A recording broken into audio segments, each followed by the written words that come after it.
About 10 years ago, a random guy from a TF2 server sent me a copy of Undertale for absolutely no reason or explanation. Little did I or he know at the time, this tiny event would change my life in ways I couldn't even imagine. When I finally decided to try Undertale, I went in completely blind. I didn't know what the game was about, what made it special, and I didn't even realize how massively popular the game already was. The premise of the game is simple. You play as a kid who fell down into the monster world. The monsters have been trapped in the underground world for thousands of years by humans, and yet they somehow speak modern English. Your goal is to find your way out. During your journey, you'll encounter dozens of monsters. You can do what you normally do in any other RPG, throw punches until there are green bars no more, or you can find a way to somehow befriend the character and make them leave peacefully. Literally, it's an RPG where you don't have to kill anyone, but you can. To say that I was hooked would be a massive understatement. I was obsessed with Undertale. Just that summer alone, I replayed and finished the game at least 5 times. No matter how much I played, I couldn't get enough. I even did the genocide run out of curiosity, but never got past the Sans battle, thankfully. After my 5th playthrough, I had to consciously make a decision to stop playing, because really it was kind of getting out of hand. The game made me feel more emotions that I felt in years. For such a seemingly simple game whose graphics aren't exactly eye-catching, Undertale sure left a long-lasting impression on my 14-year-old brain. For many years, very few things could make me feel anything even remotely similar to how Undertale made me feel, which sounds kinda sad now that I'm saying it. It even inspired me to create my own indie game, but that's a story for another day. I couldn't help but feel sad because nothing in my life could ever match the same level of emotions that Undertale gave me. I knew I'd never go on an adventure, I'd never save the world, never commit genocide, but I always wondered, why? Why did Undertale feel so special? What was it about this game that made it so unique and memorable? I had no idea how popular this game was back then, so its popularity couldn't have been the reason. To answer this question, I decided to download Undertale and play it for the first time in 10 years. Life couldn't have been more different from back when I was 14. I am no longer in school. I'm now an adult with responsibilities. Will I feel the same way I felt all the way back? I intentionally didn't play Undertale for a very long time, hoping that one day I'd be able to come back to it, experience it all over again, and feel the same way I felt all those years ago. So, will I? There's only one way to find out.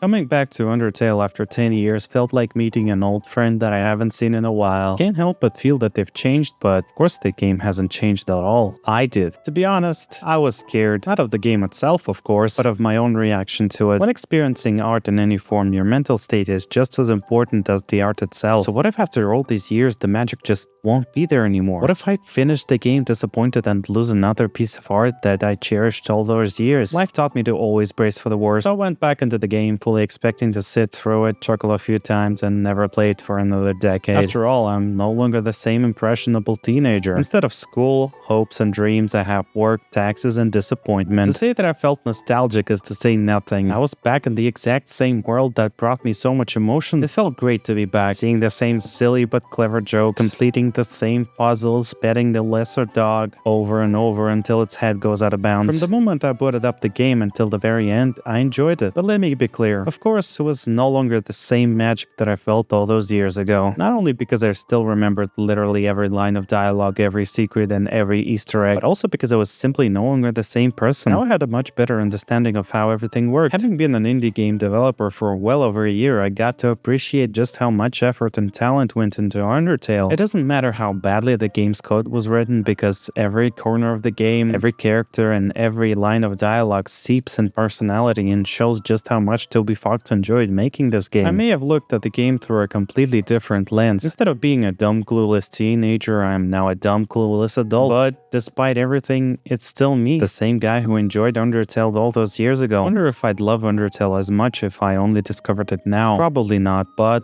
I'm glad that I did. And replaying the game didn't ruin the experience for me at all. Instead, it helped me understand why I enjoyed it so much as a teenager. The thing about Undertale is that it only works as a video game. It simply wouldn't work if it was a movie or a book. And I'm not just talking about video game mechanics and choices. I'm saying that Undertale very cleverly utilizes its game mechanics to help the narrative and not just the gameplay. UI elements such as LV and EXP mean a completely different thing from what you might have thought originally. While playing the game, you'll see the word determination pop up every now and then. Only when you finish the pacifist ending will you realize that it means a completely different thing from what you've imagined. One of the things that impressed me so much back in the day was Undertale's ability to subvert expectations. The example that might have hooked me into the game initially was the fight with Toriel. When you inevitably want to leave, she only allows you to do so if you prove your strength and defeat her in a fight. The 14-year-old me did just that. I thought if this was the only way to progress through the story, I guess I'll fight. Just land a few punches, get her health low, and